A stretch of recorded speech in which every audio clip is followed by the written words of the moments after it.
눈 뜨면 달라진 세상, 조금 알만 하면 변해버린 세상. 여러분의 문화 트렌드 가이드가 되어드리겠습니다.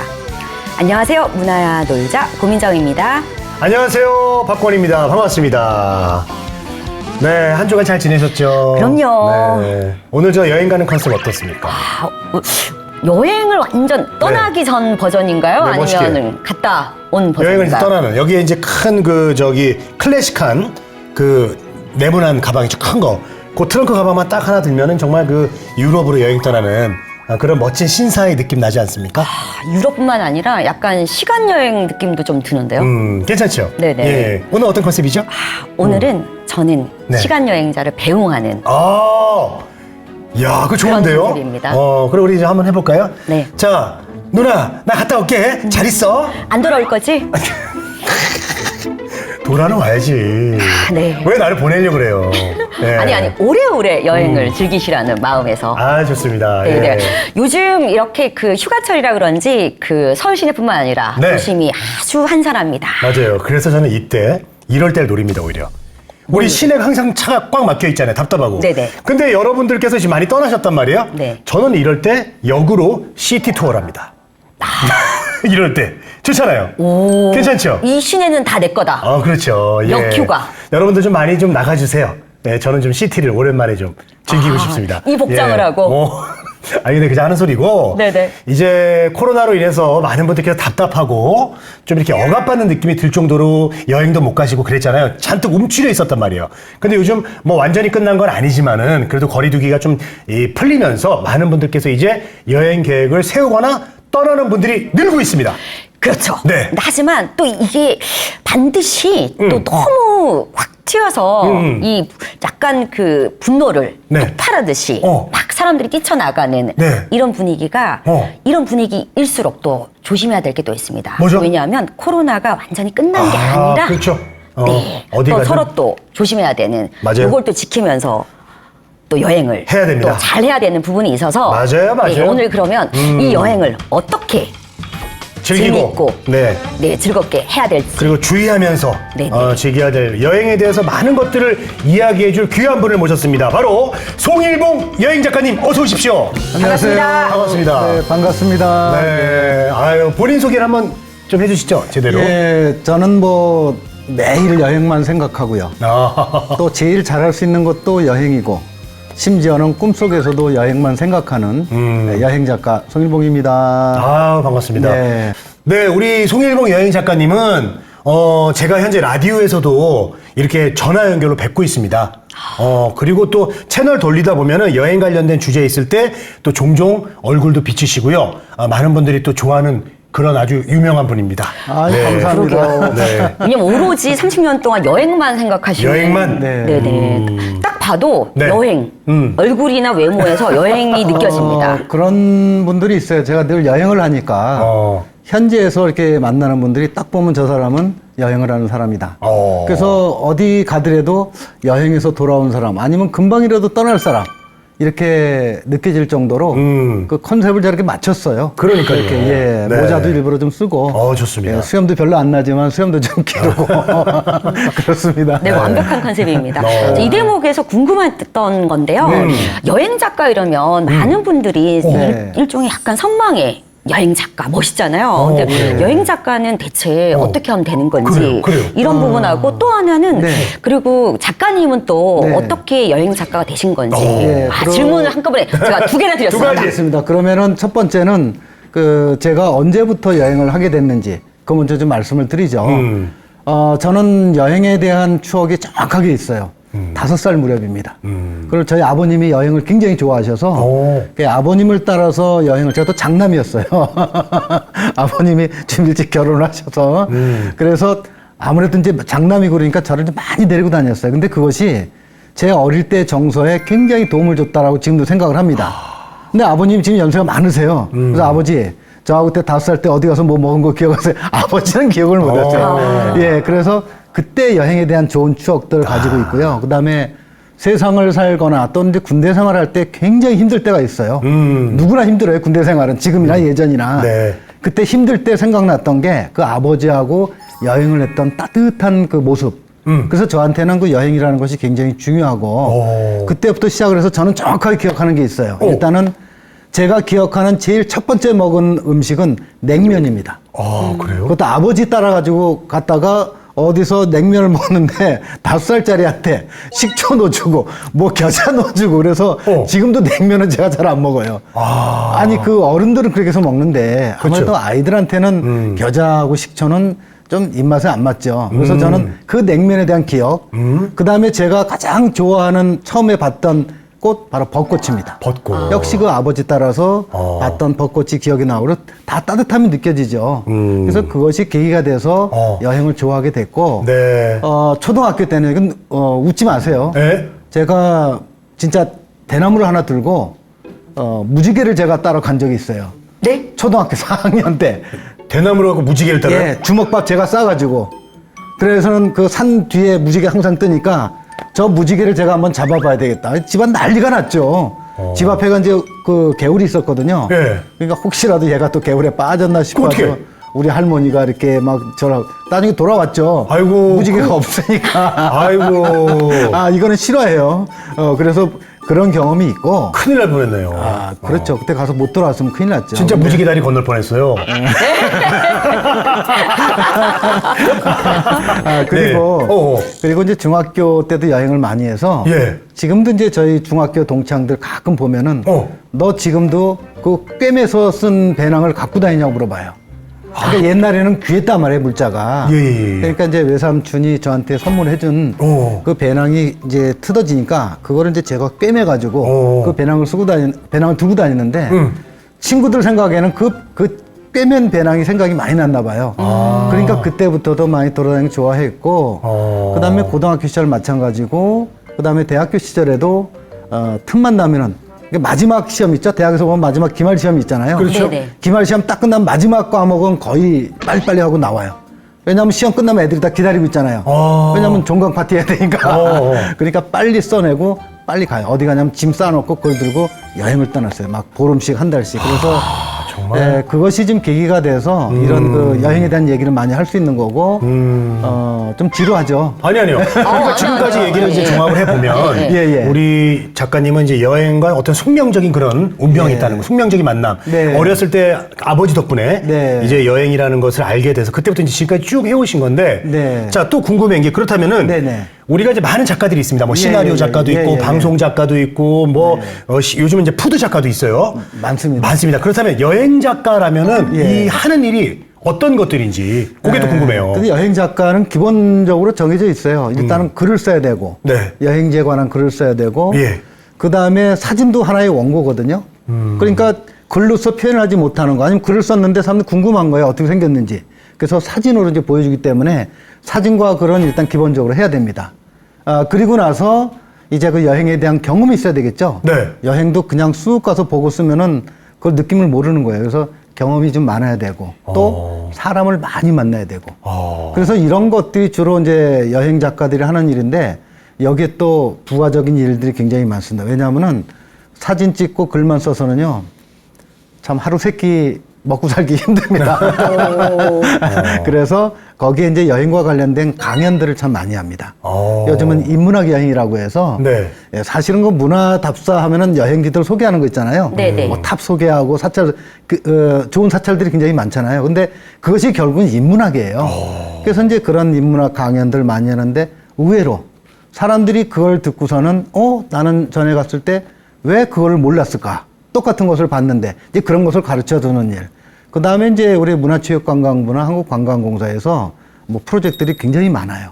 그래서 뭐 심사를 하기도 하고 사진전 심사를 하기도 하고 그 다음에 여행 수기를 써오면은 그런 거 심사하기도 하고 그 다음에 지방자치단체에 여행과 관련된 축제와 관련된 그런데 자문위원회도 활동하고 그러니까 이 여행과 관련돼서 할 수 있는 일들이 굉장히 많아요. 그리고 또 하나 제가 직접 프로그램을 만들어서 사람들과 참여를 하는데 30년 됐습니다. 그래서 이런 일들이 주로 여행 작가가 단순히 다니면서 글만 쓰고 뭐 방송하고 뭐 사진 찍고 이것만이 아니라 여행과 관련된 다양한 그 일거리들이 있어서 그래서 먹고 삽니다.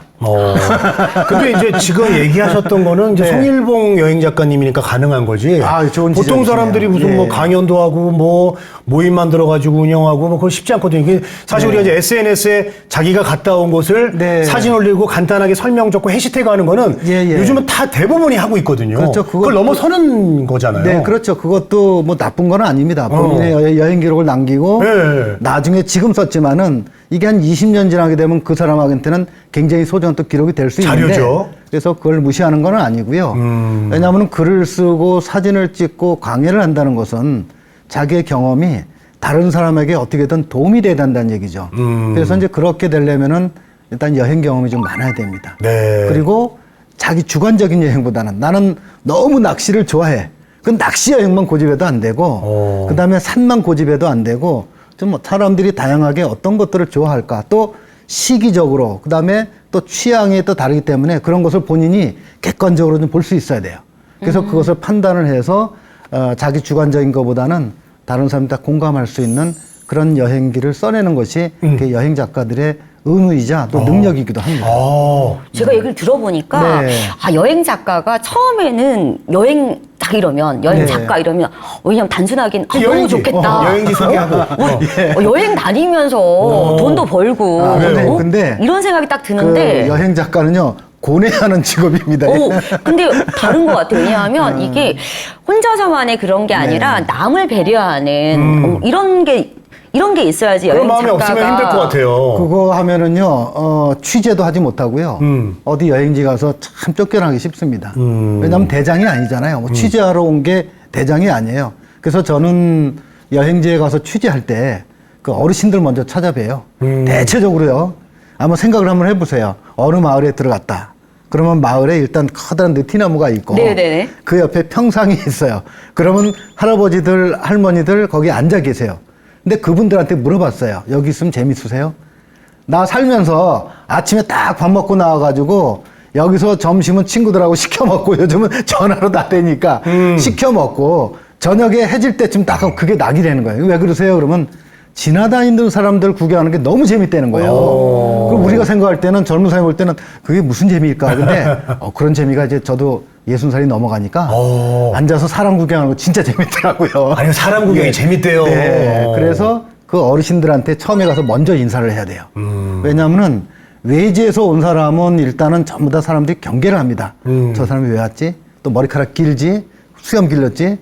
좀 특이한 사람이에요. 그러니까 먼저 안녕하세요 인사하고 어르신들이 이제 뭐 약주 좋아하시니까 뭐 막걸리 뭐 한 두 통 정도 갖다 드리고 그리고 나서 얘기하고 아우 이 마을 참 들어오니까 느낌이 좋네요. 이렇게 얘기 시작을 해요. 근데 이게 너무 과하면은 이놈이 뭘 빼먹으려고 여기 왔나. 요즘 그렇잖아요. 그렇죠. 왜냐하면 전화 사기도 많고 막 이러니까. 네네. 그래서 저는 그런 사람은 아니고요. 이제 먼저 신분을 밝히죠. 뭐 이런 책도 쓰고 이랬습니다. 그럼 그래 그러면은요 할아버지들이 알아서 얘기를 해줘요. 그러니까 동네에 숨겨진 얘기들. 그러면은 그 중에서 여행 작가들은 여행을 가라고 권하는 거잖아요. 네네. 근데 조금 뭐 나쁘고 이런 얘기들 좀 빼내고 이왕이면은 좋은 얘기. 아니 이 마을에 오라 그러면서 이 마을에 안 좋은 얘기만 하면은 오는 게 아니잖아요. 그쵸. 그래서 여행 작가라는 직업이 좋은 건 뭐냐면은 좀 모든 것을 이제 긍정적으로 여행지에 대한 좋은 생각, 좋은 얘기를 써주는 거기 때문에 그런 부분에서 굉장히 좀 보람된 직업이에요. 제가 예전에 초창기 기자 생활할 때 루포 기사를 썼어요. 네네. 사회의 어두운 부분들만 파헤치는. 그러니까 무슨 뭐 하다못해 말하기는 좀 어렵지만은 굉장히 사회의 어두운 부분들. 그러니까 맨날 사회의 어두운 부분만 찾아다니는 그런 생각을 하니까 사람 생각이 변하더라고요. 근데 여행 작가가 되면서부터는 웬만하면 좋은 사람들 만나고 좋은 얘기 쓰고 그러니까 성격도 좀 좋아지고. 저 성격 좋아 보이지 않으세요? 네네네. 아주 좋아 보이십니다. 네네네. 넉넉해 보이시네요. 넉넉하고. 까칠해 보이진 않아요. 네네네. 아니, 목소리도 아주 구수하시고. 아이, 감사합니다. 그래요. 좀 뭐 질문을 좀 하셔야 될 것 같아요. 제가 이 표정에 지금 반해가지고. 네. 그리고 선생님, 네, 그 질문을 좀 아까 해주셔야 돼요. 질문해 주신 걸 제가 답을 못했어요. 어떤 거? 어떻게 하면 여행 작가가 맞아, 될까요? 맞아. 그게 첫 번째 질문이었어요. 그래서 지금 뭐 이제 블로그 하시는 분들도 많고, 뭐 이제 다른 뭐 SNS를 통해서 여행 기록들을 많이 남기는데, 사실은 좀 여행 작가가 되고 싶다 한 분들은 경험만 가지고는 안 돼요. 그래서 좀 노력을 해야 되고, 좀 공부를 좀 해야 됩니다. 그러니까 어떤 공부를? 그러니까 이제 지금 이제 여행 작가에 대한 관심들이 굉장히 많고, 네. 여행 작가는 자격증이 없어요. 아. 네, 아무나 우리 박권 선생도 지금 가서 여행 작가라고 해도 그 시비 걸 사람 없어요. 그래요? 아무나 될 수 있는 거예요. 여행 작가 박권입니다. 네, 그래도 돼요. 그래도 돼요. 아무도 시비를 안 거네? 아무도 시비를 안 걸어요. 네. 그런데 자기가 그 여행 작가라고 불리려면은 그에 대한 사회적인 책임을 좀 가져야 되잖아요. 그래서 이제 공부를 좀 해야 되는데 요즘 여행 작가들이 많다 보니까 여러 이제 대학교나 어떤 기관에서 여행 작가 학교 그 과정을 좀 진행을 하고 있어요. 오, 그래요? 그래서 저희는 뭐 아주 오래 전에 제가 이제 사단법인 한국여행작가협회 활동을 하고 있는데 네. 그 협회에서 시작을 했고 굉장히 많은 저도 강사로도 참여를 했고 또 그러면 사람들이 소개를 듣잖아요. 네. 근데 보니까 대체적으로 정년퇴직하신 분들, 그러니까 은행에 지점장 하셨던 분들, 그 다음에 뭐 공기업의 사장님 하셨던 분들, 그 다음에 대학 교수였던 분들, 뭐 이런 분들이 이제는 이제 퇴직을 하셨잖아요. 그러니까 제2의 인생을 위해서 여행을 하면서 여행에 글을 남겨보고 싶다. 근데 그 중에 딱 한 사람이 기억에 남아요. 그분이 검사 생활을 오랫동안 하셨던 분이에요. 네. 네네. 근데 인사를 하는데 저 검사 출신이다 얘기 안 하고 저 20년 동안 글 썼던 사람입니다. 그래. 그래서 아니 근데 20년 동안 글 썼던 분이 왜 작가가 되려고 오셨어요? 그랬더니 맨날 그 피의자 조서들 그런 글이네요. 그냥 맨날 나쁜 얘기를 써요. 네. 이놈은 이런 걸 나쁜 일하고 뭘 해서 아주 벌을 많이 줘야 되는 이런 거 쓰잖아요. 그러니까 제가 그랬잖아요. 나쁜 것만 생각하면 생각 자체도 굉장히 어두워진다고. 그래요. 근데 그분 이야기를 저는 이해를 할 수 있었어요. 그랬더니 지금부터는 여행을 하면서 세상의 밝은 모습을 써보고 싶습니다. 그랬거든요. 네. 그래서 공부를 이제 한 3개월 정도를 했어요. 그러면 이제 제가 반응을 봐야죠. 네네네. 잘 됐나 안 됐나 그랬더니 다시 원래대로 돌아가던데요. 원래대로. 원래대로? 왜 그랬을까? 원래대로. 그러니까 그게 쉬운 게 아니에요. 쉬운 게 아니라는 거예요. 그 얘기예요. 네, 습관이라는 것이 버리기가 쉽지가 않아요. 그래서 이거는 무단히 노력을 하고 그래서 한번 여행 작가나 해볼까? 그러면 거의 실패를 합니다. 자기가 정말 좋아서 해야 되는 네, 거예요. 여행 작가를 난 하고 싶어라고. 그래서 저는 잘 권하지를 않아요. 왜? 제가 그랬잖아요. 굉장히 고뇌하는 직업이라고요. 그래서 부단히 노력해야 되고 중요한 거는 꼼꼼히 기록을 해야 되고 피곤해도 그리고 중요한 거 자기가 이 여행을 좋아해야 돼요. 아, 이 여행 작가 이러면 네. 여행을 방방곡곡 많이 다녀야 되잖아요. 그렇죠. 근데 이 코로나 때문에 사실 여행 다니기가 되게 힘들었을 것 같은데 네네. 네, 코로나 시기에는 여행도 못 다니시고 네. 그랬을 것 같은데 어떻게 여행 작가 일을 하셨는지 궁금하네요. 지금 뭐 이제 TV 뉴스나 어떤 신문을 보면은 이제 뭐 장사하시는 분들, 소상공인들 굉장히 피해를 많이 보고 또 프리랜서들 피해 많이 보고 그러는데 사실 여행 작가들도 프리랜서예요. 그런데 그렇죠. 어떤 이제 뭐 법적인 근거가 없기 때문에 보상을 해주지도 못해요. 그래서 뭐 여행 작가뿐만 아니라 뭐 사회 전반적으로 다들 이제 고통을 겪고 있는데 여행 작가들은 지금 여행이라는 것이 다 수업이 돼버린 거잖아요. 그렇죠. 특히 해외 여행은 0이에요, 0. 네. 그래서 여행이라는 것 자체를 못했기 때문에 굉장히 주눅이 들 수도 있고 좀 그럴 수도 있지만은 저 같은 경우는 역시 그런 것도 헤쳐나가야 되는 게 여행 작가를 하면서 배웠어요. 왜 그래요? 여행하다가 변수가 되게 많이 생겨요. 숙소 예약했는데 숙소가 예약을 안 됐다고 하거나 기차가 막혀가지고 어디 목적지에 못 가든가 그런 과정을 겪으면서 인생하고 똑같아요. 그러니까 인생 중에 어려운 일이 있으면 이거는 피해가는 게 아니라 겪어나가야 된다. 그래서 자기 결정을 굉장히 잘하게 되는 게 이제 여행을 많이 하는 사람들의 특징 중에 하나인데 그래서 저는 그 생각을 했어요. 야, 이거는 뭐 전 세계적인 상황인데 여행을 못하게 한다 그러면 가만히 집에만 있겠냐? 아니에요. 그래서 틈틈이 시간 내서 계속 취재를 하고요. 왜냐하면 지금은 아니어도 나중에 다 쓸 수가 있는 거잖아요. 맞네. 우리가 이런 코로나 상황을 평생 갈 거는 아니잖아요. 그렇죠. 물론 좀 길어질 수는 있을지만정. 그래서 그동안 이제 자료들 모아서 책도 좀 쓰고. 그래서 코로나 시대에 떠나는 뭐 이제 여행이란 주제를 가지고 제목은 아닙니다. 제목은 다른 제목이 있어요. 그래서 그때 떠나면 좋은 그 책을 썼는데 그냥 노는 것보다는 그런 과정을 통해서 글도 좀 쓰고 그러면서 사람들한테 좋은 여행 정보를 줄 수가 있는 거잖아요. 그래서 그렇게 좀 지내기도 했습니다. 그러면 이제 요즘은 거리 두기가 좀 완화가 됐습니다. 이제는. 네네네. 예, 코로나가 이렇게 이제 뭐 언제까지 갈지 모르겠지만 어쨌든 좀 잦아들었어요. 잦아들다가 네. 뭐 또 생기다가 잦아들다가 그렇죠. 그러죠. 예. 자, 그러면은 요즘 이제 조금씩 여행에 대해서 또 다시 관심을 갖고 또 여행을 하려는 분들이 좀 늘고 있겠습니다. 좀 그렇죠. 왜냐하면은 사실 여행이 우리가 그 먹고 사는데 아주 중요하진 않아요. 그죠? 잠자는 집이 있고 옷 입고 먹을 것만 있으면 사는 건 지장이 없죠. 근데 여행은 안 해도 돼요. 그런데 지금 이렇게 코로나19가 좀 길어졌죠. 그러다 보니까 사람들이 참는 것이 어느 정도의 시간이, 참을성 있는 그 인내를 할 수 있는 시간이 있거든요. 지금 길어지고 있어요. 그럼 사람들이 굉장히 그 심리적으로 좀 불안하고 그렇죠. 화도 좀 나고 맞아요. 괜히 승질도 내고 이제 그렇게 그렇죠. 되는데 공감하시는군요. 네. 예. 저희가 이제 저희 둘도 화가 좀 많이 나 있거든요. 예, 아니 그 표정은 예. 굉장히 좋으신데 예. 애써 참는 거예요. 그래서 지금 이제 약간 이제 사회적 거리두기가 완화되면서 사람들이 폭발적이진 않아도 그래 여행을 좀 해보자. 왜냐 그동안 못했던 그 보상 심리라는 게 있죠. 맞아요. 그래서 이제 여행들을 많이 가시는데 사실은 저는 좀 무서운 경우도 있어요. 왜냐하면 여행은 굉장히 좋고 또 좀 권장하는 편이고 사실 문화체육관광부에서도 6월 같은 경우 지난 6월 같은 경우 여행의 달이라고 아예 정해놔 버렸었어요. 오. 여행들 좀 많이 가라고. 예, 근데 예. 이렇게 여행에 많이 가라고 얘기를 했지만은 거기에는 조건이 붙어 있죠. 그래서 너무 사람들 많이 모이지 않고 그다음에 코로나 방역 준수하고 이런 것을 하면서 여행을 통해서 좋은 경험을 쌓으라는 얘기거든요. 왜냐하면 그런 걸 통해서 가족 간의 소통도 좀 되는 거고. 그래서 지금들은 이제 여행을 조금씩 떠나고는 있어요. 그렇지만은 제가 좀 부탁드리고 싶은 것은 네. 여러 명이 많이 가는 거는 별로 권하고 싶지 않고요. 그다음에 여행지에서 너무 그냥 다른 사람이 불편할 정도로 그래서 막 술을 마시고 막 놀거나 막 춤을 추거나 이러는 것은 지금은 아닌 것 같아요.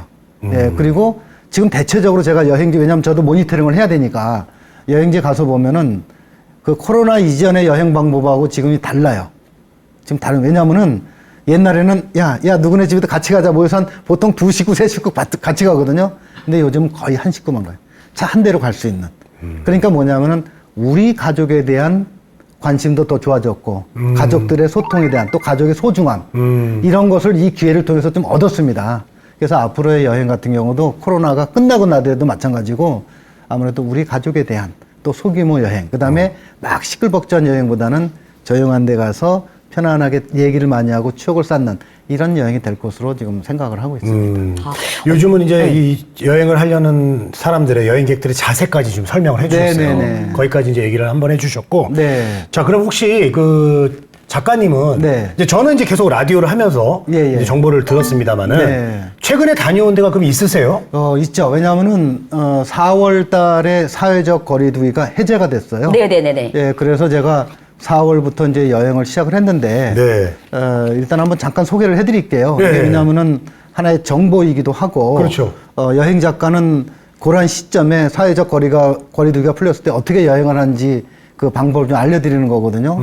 4월달 여행은 4월은 벚꽃이에요. 네. 근데 사회적 거리두기가 4월 이제 그 초에 된 것이 아니라 그 이후에 됐기 때문에 4월 초에 뭐 진해벚꽃, 화개벚꽃은 다 져버렸어요. 그러면 제가 어디를 가야 되느냐? 전라북도 군산의 월명공원이라고 있는데 네. 거기가 군산에서도 제일 늦게까지 벚꽃이 남아 있어요. 군산의 월명공원. 월명공원 저거요. 네, 네, 저거라고. 월명공원. 예, 월병 아니고 월명공원인데 늦게까지 핀다고요? 예, 제일 늦게 그 군산에서 제일 늦게 피는 곳인데 그 전라북도 전주에서 군산까지 전군가도라고 해서 아마 이렇게 방송을 보시는 이제 연세 드신 어르신들은 다 알아요. 왜냐하면은 진해벚꽃, 전군가도 벚꽃이 전국에서 유명했던 벚꽃길이거든요. 근데 전주에서 올 때 보면 군산을 오다 보면 벚꽃이 막 질라 그래요. 네네. 그러면 월명공원은 벚꽃이 만개해 있어요. 그래서 이제 그런 것을 생각을 해서 왜 벚꽃이라는 곳이 펴 있으면 사람들 굉장히 마음을 편안하게 하는 그런 느낌이 있어요. 단풍하고는 느낌이 좀 달라요. 이게 약간 서서히 환해지는 빛처럼 그리고 그 그런 색깔 느낌이 자체가. 있죠. 네. 예, 그래서 그런 느낌이 드는데 그래서 이제 군산 월명공원을 갔고 그다음에 뭐 5월, 6월, 7월 같은 경우에는 그 달에 맞는 그 여행을 갔고 특히 이제 마지막 7월 달에 갔던 곳은 강원도 산골로 갔어요. 강원도 산골에 인제 백담사라는 곳이 있죠. 네, 인제. 백담사는 사찰도 좋지만은 그다음에 뭐 백담사 하게 되면은 그 만해 한용운 선생님과 관련이 된 곳이기도 하고. 네. 근데 백담사 같은 경우는 그 입구에서부터 차가 못 들어가요. 그래서 이제 용대리라는 마을에 누구든 차를 세워놓고 네. 이제 그 셔틀 버스를 이용을 해가지고 한 15분 정도 가야 되는데 만약에 그걸 안 타면은 7km를 걸어서 들어가야 돼요. 근데 한여름에 아무리 계곡이 좋아도 7km는 좀 부담이 되거든요. 그렇죠. 그래서 이제 셔틀 버스를 이용해서 백담사 계곡, 뭐 백담사에서는 물론 템플 스테이도 하는데 예, 예. 당일 코스도 있고요. 한 오전 9시 반부터 시작해서 12시 반까지 하는 당일 프로도 있고, 그 다음에 1박 2일 프로그램도 있어요. 근데 제가 볼 때는 최소한 그 템플스테이 같은 경우는 1박 2일 이상을 하는 것을 권합니다. 왜냐하면은요, 밤이 되면은요, 이 산사의 모습은 낮에 봤던 모습하고는 완전히 달라요. 그 다음에 새벽이 올 때 산사의 모습은 또 달라요. 또 달라요. 예. 그리고 숲길 같은 데를 해가 딱 뜰 무렵에 걸으면 얼마나 멋있겠습니까?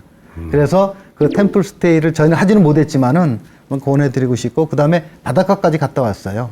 바닷가에 그 화진포라고. 네. 우리나라에서 제일 북쪽에 있는 공식적인 해수욕장은 명파 해수욕장인데. 명파. 명팔이라는 곳 유명하죠.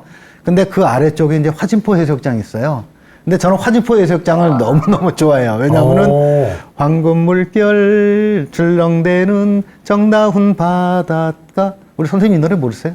오, 저도 처음 듣거든요. 아, 이거 옛날에 1960년대 이 시스터즈라고 아주 유명했던 분들이 부른 노래인데, 이 노래 때문에 사실 이 화진포를 굉장히 많이 찾아왔고, 또 화진포 해수욕장이 예뻐요. 그거 혹시 그 지금 방금 해주신 노래가 네. 거기 뭐 노래비에도 있는 건가요? 화진포에서 맺은 사랑이라는 노래비가 화진포 해수욕장 남쪽 끄트머리에 있어요. 아, 그렇구나. 예, 있어요. 있고, 노래비는 없고. 노래비는 없어요? 없고, 우리 뭡니까, 사랑의 열쇠. 네. 이런 것을 매다는 곳이 있는데, 이 화진포에서 맺은 사랑 이런 그 노래가 사랑의 언약을 노래한 거거든요.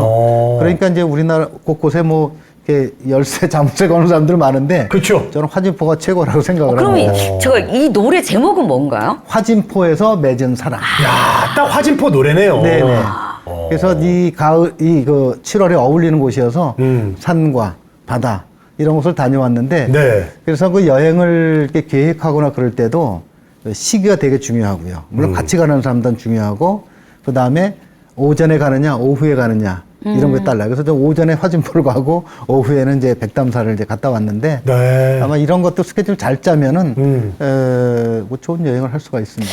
그리고 왜 여행 이러면 또, 네. 또 요즘은 굉장히 트렌드가 오랫동안 네. 많이 된 게 그 네. 문화, 답사. 예. 이게 또 엄청나게 유행이잖아요. 여행 이러면. 근데 제가, 예. 문화 답사 이러면 또 약간 혼자 이런 것보다는 단체 이런 여행을 많이 가잖아요. 혹시 또 그런 쪽으로 여행을 다녀오셨는지. 예, 제가 1996년도에 첫 책이 나왔어요. 1996년도에 제 책이 처음 나왔고, 그 당시가 어떤 게 유행이었느냐면은 그 나의 문화유산 답사라는 개념으로 해서 그 당시에 문화답사라는 여행이 하나의 여행 그 트렌드로 아주 완전히 강자를 차지했었습니다. 그래서 예. 그것을 통해서 이제 문화답사 프로그램을 좀 많이 했는데, 사실 문화답사 여행지도 굉장히 많이 있습니다만은, 제가 최근에 갔다 온 곳은 이제 그 전라남도 순천에 있는 송광사라는 사찰이 있습니다. 네네네. 송광사. 네. 송강사. 송광사는 워낙 유명하죠. 예. 예, 완주, 전라북도 완주에도 송광사가 있고, 그 다음에 이 순천에 송광사도 있는데, 이 송광사 같은 경우는 우리나라 삼보 종찰. 그러니까 해인사에도, 사찰이 있고, 그 다음에 양산에 통도사도 있고, 법보사찰, 불보사찰, 그 다음에 송광사 같은 경우는 승보종찰, 승보사찰 이렇게 해서 3대 사찰 중인데, 사찰 중에 하나인데, 예. 그 혹시 송광사를 갔다 오셨는지 저는 물어보고 싶습니다. 저는 못 가봤어요. 못 저도요. 가보셨고. 네. 이거 불교 쪽에 관련된 전혀 일이 없으셨나요, 그동안? 전 사실 갔다 오고도 기억을 못 할 수도 있어요. 무슨 산사음악회도 하고 네. 이제 가끔 그러는데. 도심 사찰에서- 위주로만 다니시거든요. 우리 고 박사님은 그러세요? 도심만 저기 빠삭합니다. 차도녀라고 예, 해주세요. 안 가 여행을. 아니요, 도심 여행도 굉장히 좋습니다만은 예. 이 송광사 얘기를 잠깐만 좀 해드릴게요. 예. 왜냐하면 이게 그 문화답사라는 걸 그 틀에 갇혀 있어 버리면은 네네. 그 틀을 벗어나기 어렵습니다. 네. 그러니까 문화답사라는 것을 염두에 두지만은 이걸 여행이라는 개념으로 삼아야 되는데요. 자, 뭐 가셨으면 참 재밌게 얘기를 했을 텐데 네. 가보지 않으셨으니까 제가 설명을 할게요. 물론 예. 이제 시청자 여러분들은 그걸 뭐 가보신 분도 계시겠죠. 그렇죠. 보통 사찰에 가게 되면은 탑이 좀 있죠. 네네네. 예. 탑. 근데 송광사가 우리나라 3대 사찰 가운데 하나이기도 한데 예. 사찰 앞에 혹시 그 몇 층 석탑이 한 몇 층짜리 석탑이 있을 것 같으세요? 대충 그냥 막 집어도 돼요, 그냥. 9층? 9층 석탑도. 네. 저는 5층. 5층 석탑. 예. 예. 그 탑도요. 네. 층수가 다 개념이 있어요. 통일신라 시대 때는 보통 3층이고. 3층. 예, 그 다음에 뭐 그 이후에 뭐 5층짜리도 있고. 그렇죠. 그다음에 고려 때 와서는 거의 다 9층으로. 그 월정사의 팔각 9층 석탑이 있듯이 이제 그때는 송나라, 원나라 영향을 받아서 가늘고 긴 탑을 세웠단 말이죠. 네. 그다음에 국립중앙박물관에 가는 로비에 경천사지 10층 석탑. 옛날에 경복궁이 있던 게 그리 옮겨놨는데 이 송광사 대웅전 앞에는 탑이 없습니다. 오! 무형탑도 없나요? 아무 탑도 없습니다. 원래부터 없었나요? 탑이 없습니다. 무탑이네, 무탑. 예. 그러니까 사람들은 보통 사찰을 하게 되면은 사찰 앞에 탑이 좀 있고 석등이 있고 그렇죠. 생각을 하거든요. 그 정도 근데 있어야죠. 송광사에는 탑이 없습니다. 근데 사람들은 탑이 있을 거라고 생각을 해요. 예. 근데 탑이 없는데 왜 없느냐면 왜 없죠? 이 송광사가 있는 지역이 이 배가 떠 있는 연화 부수형이라고 해서 연꽃이 물 위에 떠 있는 형태예요. 그러니까 이게 연꽃에 뭐 돌이 올라와서 무거우면 이게 가라앉아 버리잖아요. 네. 그러면은 이 사찰의 어떤 그 사세가 약해질 거라는 생각을 해서 아예 탑을 세우지 않은 거예요. 자, 그다음에 깊은 뜻이. 네, 절에 가게 되면은 사찰에 가게 되면은 보통 그 풍경 소리가 아주 듣기 좋죠. 네. 땡그렁 땡그렁 소리 네. 바람이 불 때마다. 맞아요. 송광사 대웅전에는 풍경이 없습니다. 풍경도 없다고요? 풍경 없습니다. 어, 제가 지금 얘기하는 게 거짓말을 하는 게 아니에요. 풍경은 가벼운데? 가볍죠. 다 소리 나죠. 바람이 불 때마다 예, 살랑살랑. 사라라라, 좋잖아요. 듣기 너무 좋은데. 그리고 가라앉지 않을 텐데? 그렇죠. 근데 왜 그랬을까? 가벼운데. 네. 예, 그거는 이제 가벼운 거하고 좀 상관이 없고요. 네. 이것이 승보종찰.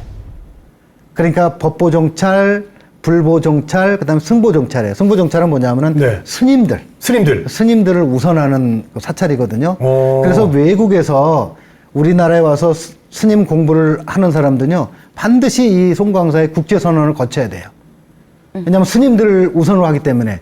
그래서 스님들이 혹시라도 공부를 하시다가 네. 이 풍경 소리에 감성이 또 갑자기 일어나가지고서는 집중하지 못할까봐. 그래서 풍경을 안 했고, 그 다음에 송광사 대웅전이 굉장히 큽니다. 네. 한 몇 평 정도 될 것 같으세요? 대략? 대웅전이요? 네, 대웅전, 대략. 벌써 이름이 대웅 아닙니까? 예, 한 몇 평? 아니, 한 10만 평? 아, 아니, 왜 이러세요? 왜 이러세요? 아니, 괜찮아요. 굉장히, 전 상상력을 좋아해요. 예, 갑자기. 백평. 100평. 예. 네? 100평. 100평? 무슨 뭐 어디죠? 고깃집이에요? 네, 자, 108평입니다. 고깃집이네? 왜냐면 108번뇌. 108번 내니까. 108번뇌 상징해서 108평. 다 이렇게, 그래서 문화재나 어딜 가게 되면은, 우리가 얘기할 때 이제 허투루 보지 말아라. 이런 그 재밌는 예의거리도 있단 말이죠. 네. 그리고 8평 더 쓸 거예요. 그렇죠. 평수는 맞추는 거 중요하진 않아요. 그러니까 이제 108번뇌를 상징했다는 거. 그러니까 그 의미를 뒀다는 거고, 송광사 얘기를 하나만 더 해드릴게요. 네, 네. 재밌네요. 왜냐하면 여름에 이 송광사 지역에 사실 어르신들도 여행을 많이 오세요. 왜냐하면 송광사만 주 목적이 아니라 주변에 순천만 습지도 있고, 네네. 그다음에 주변에 볼거리가 많기 때문에 또 먹을거리가 많잖아요. 그러니까 송광사 걷기도 좋고, 왜냐하면 입구에서 들어가는 길이 비포장길로 돼 있거든요. 계곡물 소리 들으면서. 그래서 이 송광사 굉장히 많이 찾아간단 말이죠. 그러면 이런 내용을 알고 가게 되면은 허투루 보지 않고 그렇죠. 한 번 더 보게 된단 말이죠. 그렇죠. 정보가 있으면. 자, 이제 하나만 더 이제 말씀을 드리면은 송광사 들어가는 바로 이제 입구에 그 계곡이 있고 네네네. 다리가 하나 있는데 다리 위에 이것이 이제 우화루라고 우화루. 또 우화각, 우화루 네. 둘 중에 하나입니다. 이름은 네. 그 우화각이 있는데 이 우화각 밑에 보면은 다리 밑에 보면은 딱 조그만 철사가 하나 있고 거기에 그 동그란 엽전이 하나 걸려 있어요. 엽전요? 네, 엽전. 엽전은 돈이잖아요, 옛날에. 네네네. 그게 근데 있어요? 엽전이 걸려 있어요. 근데 그걸 못 보는 분들이 많아요. 와. 자, 근데 이건 굉장히 중요한 의미가 있는데요. 이 엽전이라는 것은 예전에 이 송광사, 아주 옛날이에요. 송광사를 크게 이제 중창을 할 때 어떤 이제 그 시주하시는 분이 스님을 갖다 드리면서 스님, 이걸로 우리 좋은 절 져주세요. 그 절을 지었어. 스님이 꼼꼼히 계산했어요. 정확하게 계산했는데 공사를 다 마치고 나니까 예. 딱 엽전 하나가 남은 거예요. 지금으로 말하면 한 1,000원, 2,000원 남았을 거예요. 그러니까 이제 뭐 10억짜리 공사를 그런데- 수주를 받아가지고 했는데. 예, 1,000원, 2,000원. 1,000원이 남은 거야. 누가 생각해도 이거는 거의 맞춘 거잖아요. 예, 예, 그쵸. 그런데 스님 생각은 1,000원도 이건 내 것이 아니다.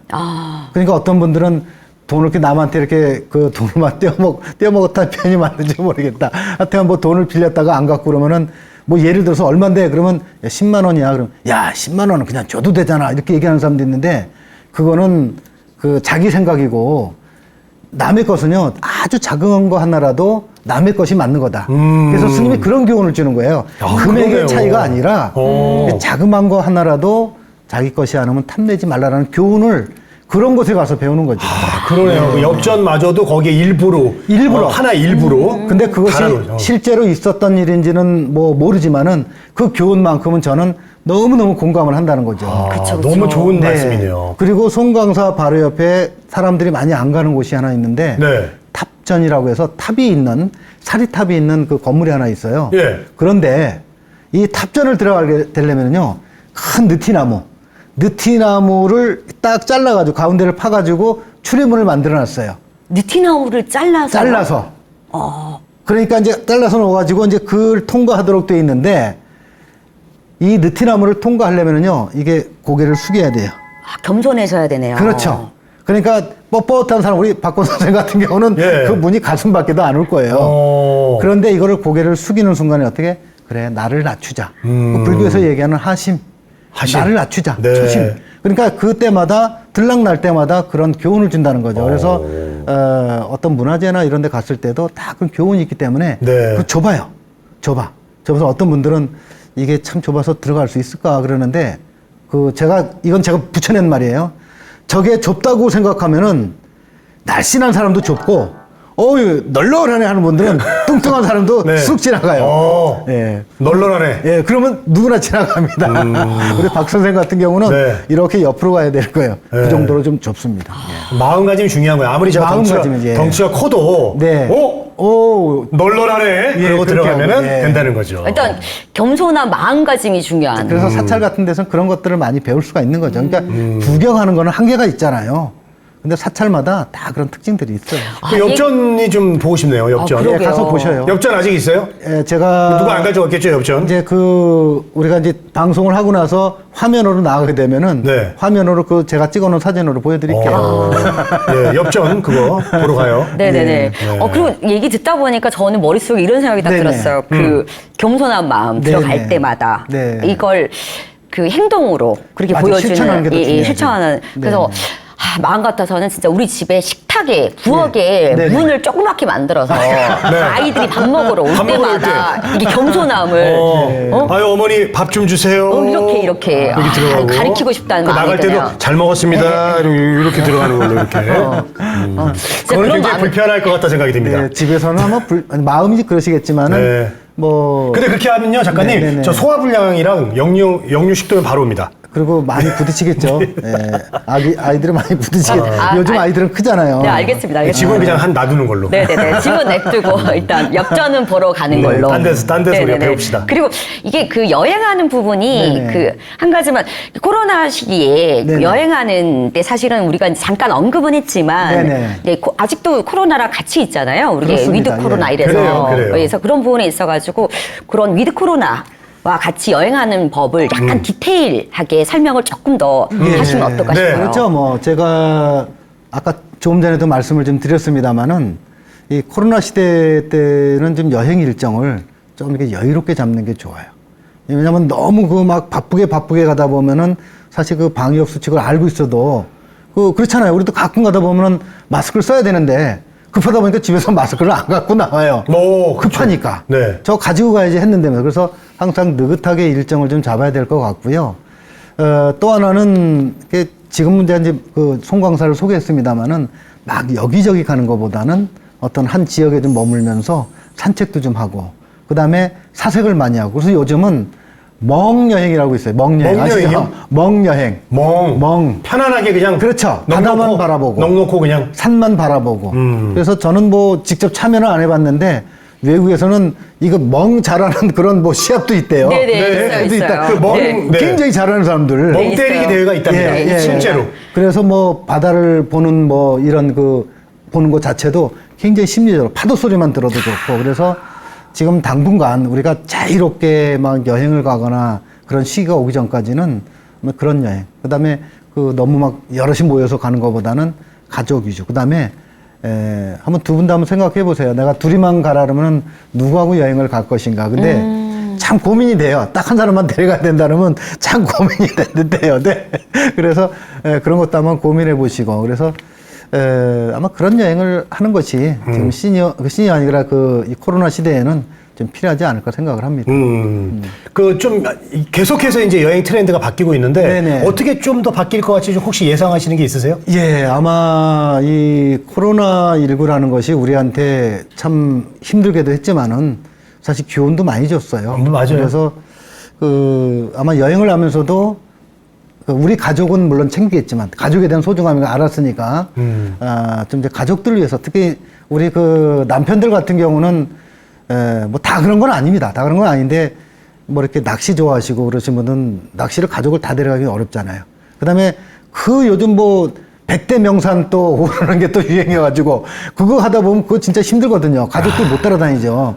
그래서 그런 여행에서 좀 이제 가족들이 원하는 그러니까 스케줄 짤 때 아빠들이 보통 이렇게 가자보다는 어디 가고 싶니? 얘기도 들어보고 그다음에 같이 해주고 아마 그런 여행으로 좀 바뀔 것 같고 그 다음에 막 힘들게 돌아다니는 여행보다는 산도 정상을 가는 것보다는 좀 둘레길 정도를 걷는 거고 그리고 또 하나는 그 지역에 가가지고 맛있는 음식을 좀 먹어보는 그러니까 음식이 대체적으로 맛이 있지만은 맛이 있고 없고가 떠나서 그 지역에서 나오는 재료로 만드는 음식을 먹어보고 그래서 여행에 대한 어떤 집중도라고 할까요?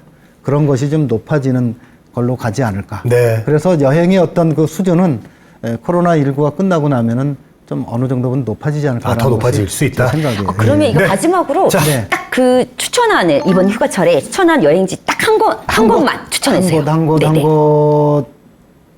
제주도 한번 추천해 볼게요. 제주도. 네, 제주도 하면은 또 제가 자꾸 질문 드려도 괜찮아요? 네. 예, 가보신데 기억나는 곳 혹시 제주도? 저는 성산일주. 성산일주봉 또 우리 박사. 저는 애월 해변? 애월 해변이요. 네네네. 예, 다들 취향이 다릅니다. 근데 오늘 제가 추천해 드리는 곳은 제주의 비양도라는 섬이에요. 비양도. 비양도. 예. 네. 애월 해변 말씀하셨지만은 사실 제주에서 가장 아름다운 해변이 협재 해변이거든요. 협재. 협재. 예, 서쪽에 있어요. 예. 서쪽에 있는데 이 협재 해변에 보면은요, 바로 앞에 착가처럼 보이는 조그만 섬이 하나 있어요. 근데 바로 이 섬이 비양도라는 섬인데 네. 한림항에서 불과 15분이면 갈 수 있어요. 그래요? 근데 최근 들어서 이 섬에 찾아오는 사람들이 굉장히 많아졌어요. 왜냐하면은 뭐 이제 드라마에 우리들의 블루스라고 뭐 김혜자 씨도 나오고 유명하신 분들이 나왔는데 거기에 이 비양도가 소개가 되면서 그렇구나. 비양도 많이 찾아오고 그다음에 또 2005년도에 네. 제가 좋아하는 배우인 고현정 씨, 그다음에 지진이 씨, 네네네. 이런 분들이 출연했던 봄날이라는 봄날? 예, 드라마가 있었어요. 알죠. 저 첫 편부터 끝날 때까지 다 봤는데 잔잔하게 소개가 되고 비양도가 그때 소개됐어요. 그래서 최근 들어서 이 드라마가 유명해지면은 이제 많은 분들이 이곳을 찾아오는데 비양도 같은 경우는 이제 해변을 따라서 둘레길도 있고 비양봉 정상까지도 갈 수 있고 그리고 비양나무도 볼 수 있고 네. 그래서 비양도 한번 제주도 가시는 분들한테 권해드리고 싶습니다. 자, 오늘 좋습니다. 우리 송일봉 작가님께서 여행 전문 작가님이세요. 네네. 여행을 정말 사랑하시는 분이고 한평생 여행을 하시고 오늘 스튜디오 올 때도 여행 끝나고 지금 오신 거거든요. 네네. 그만큼 여행을 가시는 분이 추천해 주신 곳 바로 제주도의 비양도. 네, 한번 꼭 가겠습니다. 네, 가보셨으면 좋겠고 저는 여행에 대해서 우리 작가님만큼 전혀 모르고 그냥 여행을 좋아하기만 하는 사람인데 여행은 가는 목적지보다 그 가는 시간이 중요하다고 생각해요. 과정이 좀 중요하다고 생각하는데 우리가 여행을 지금 송일봉 작가님 여행 반도 못 갔어요. 그렇죠. 나머지 반은 우리가 2부에서 하도록 하고 네네네. 1부는 여기서 좀 인사를 드리도록 하겠습니다. 뭐 더 하실 말씀 있으세요? 아니요. 정말 저는 어. 이 여행, 이 단어만 들어도 설레는데 맞아요. 지금 이미 마음은 비양도에 가 있습니다. 갔어요, 벌써? 네, 가 있습니다. 그래요. 오늘 더 있으면 안 되겠어요. 맞아요. 네. 2부에서 우리가 남은 여행을 같이 해야 될 것 마주했으면 같습니다. 좋겠습니다. 오늘 자, 이렇게 송일봉 작가님과 함께하는 여행 여기서 마치고요. 네. 다음 시간에 또 다른 여행 함께하도록 하겠습니다. 문화야 놀자.